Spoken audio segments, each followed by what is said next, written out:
I think one of the most important things in retirement is to take advantage of tax planning. I think when you have a limited amount of dollars that have to go so far, taxes really do matter. And you look at, and the tax laws are continuously changing. Recently, one of the big tax law changes in the area of IRAs and inherited IRAs.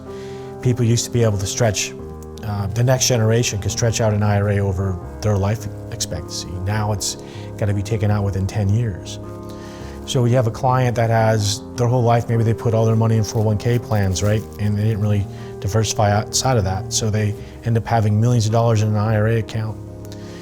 And if they're married filing joint, the tax brackets are much more favorable, as opposed to when one of the spouse passes away.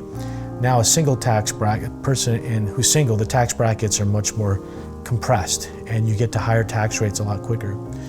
So we have to look at strategies to, when they're both still living, to be able to take money out of those IRAs and to take advantage of the lowest tax brackets, like the 12% tax bracket or the 22% bracket. And if you don't need the money, take it out anyway, but put it into a Roth account. And then when the surviving spouse is there, now they'll have less pressure, because at 73, they have to take money out of IRAs called required minimum distributions. And those numbers start out relatively low, around 3.5% or so.